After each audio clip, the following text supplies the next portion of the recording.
Hi everyone, I am Payal and welcome to today's vlog. আমার হেয়ারটা বেশ বড় হয়েছে, কিন্তু শিহান হওয়ার পর থেকে হেয়ার ফল অনেক বেশি বেড়ে চলেছে। আজকে যে কুর্তিটা পরে আছি এটা কিছুদিন আগে আমি পারচেস করেছি। কুর্তিটা যথেষ্ট কিউটই লাগছিল পরে। আজকে আমার মা, মাসি, আমি এবং আমার মাসির মেয়ে আমরা সকলে মিলে বহরমপুর যাচ্ছিলাম আমার মাসিদের শপিংয়ের জন্য। এখানে শিহান দুই নানির মিডিলে বসে ভীষণ এনজয় করছিল। শিহান অ্যাকচুয়ালি কার রাইডের থেকে খোলা ট্রান্সপোর্টের রাইডগুলো বেশি পছন্দ করে, অ্যাজ লাইক অটো বা বাইক এরকম কিছু।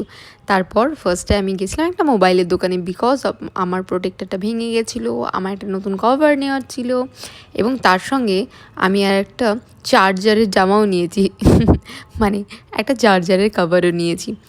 আজকাল ভিডিও বানাতে গেলে লাইফটা বড় একঘেয়ে হয়ে গেছে। কী বা ভিডিও বানাবো, কিসের ভিডিও বানাবো সেটাও ভেবে উঠতে পারি না, আর লাইফটা সত্যি অত্যন্তভাবে বোরিং হয়ে উঠেছে। সো নতুন কিছু আমার না খোঁজা হচ্ছে না পাওয়া যাচ্ছে। তো আজকে গিয়েছিলাম মনমোহিনী ফার্স্টে শপিংয়ের জন্য। সেখানে গিয়ে প্রথম আমার মাসি কিছু শপিংয়ের যেগুলো দরকার ছিল সেগুলো দেখে, মাসির জন্য ড্রেস দেখার পর বোনের জন্য কিছু ড্রেস দেখি। তারপর সেটা কমপ্লিট হয়ে গেলে ভীষণ টায়ার্ড হয়ে গিয়ে তারপর রিএনার্জাইজড হওয়ার জন্য খেয়ে নিই একটা কাজু শেক উইথ আইসক্রিম। আমি সুনিতা মনমোহিনীর কাছে গেলে এই কাজু শেকটা আমার মাস্ট হ্যাভ। সামার সিজনে তো অবভিয়াস, আমি উইন্টার সিজনেও এটা খেতে পছন্দ করি। তারপর চলে এলাম সুনিতা, এখানে কিছু শাড়ি নেওয়ার ছিল। আমরা যেই না শাড়ি দেখতে স্টার্ট করেছি, শিহান ওদিকে দৌড় মেরেছে। শাড়ি যেন ওই দেখাবে আমাদেরকে, একবার এদিক যাচ্ছে একবার সেদিক যাচ্ছে, ওকে ধরে আনা কোনো মতেই যাচ্ছে না। একবার এই কোনায় একবার ও কোনায়। শাড়িগুলো দেখতে ওর খুব মজা আসছিল, আর ওখানে হাঁটতেও আমি সত্যি কোনোভাবে ওখান থেকে ওঠাতে পারছিলাম না।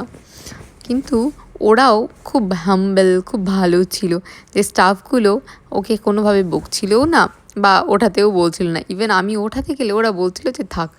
এখানে লাস্ট বেলায় আমরা চিড়ের প্যাকেট খাওয়ার পর খালি প্যাকেটটা বাবুর হাতে ধরিয়ে দিই। হ্যাঁ, অফকোর্স, বিকজ আমি ওকে বাইরের জিনিস দেবো না। তারপর শপিংয়ের যেগুলো দরকার ছিল সেগুলো কমপ্লিট হয়ে গেলে আমার মাসির জুতো নেওয়ার ছিল, তো মাসি গেছিলো এখানে জুতো নিতে। প্রচণ্ডভাবে টায়ার্ড হয়ে গেছিলাম সারাদিন হাঁটা চলা কেনাকাটা ঘোরাফেরার পরে। তো এই রকম নাজেহাল অবস্থায় একটু রিএনার্জাইজড করার জন্য আমি এবং আমার বোন দুটো ম্যাঙ্গো লাসি এবং দুটো আইসক্রিম খাওয়ার পর বাড়ির দিকে বেরিয়ে পড়ি।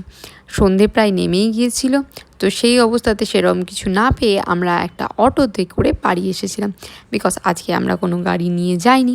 তো আজকের মতো এখানে শেষ করি, দেখা হবে আবার অন্য দিন। Bye bye, see you next time.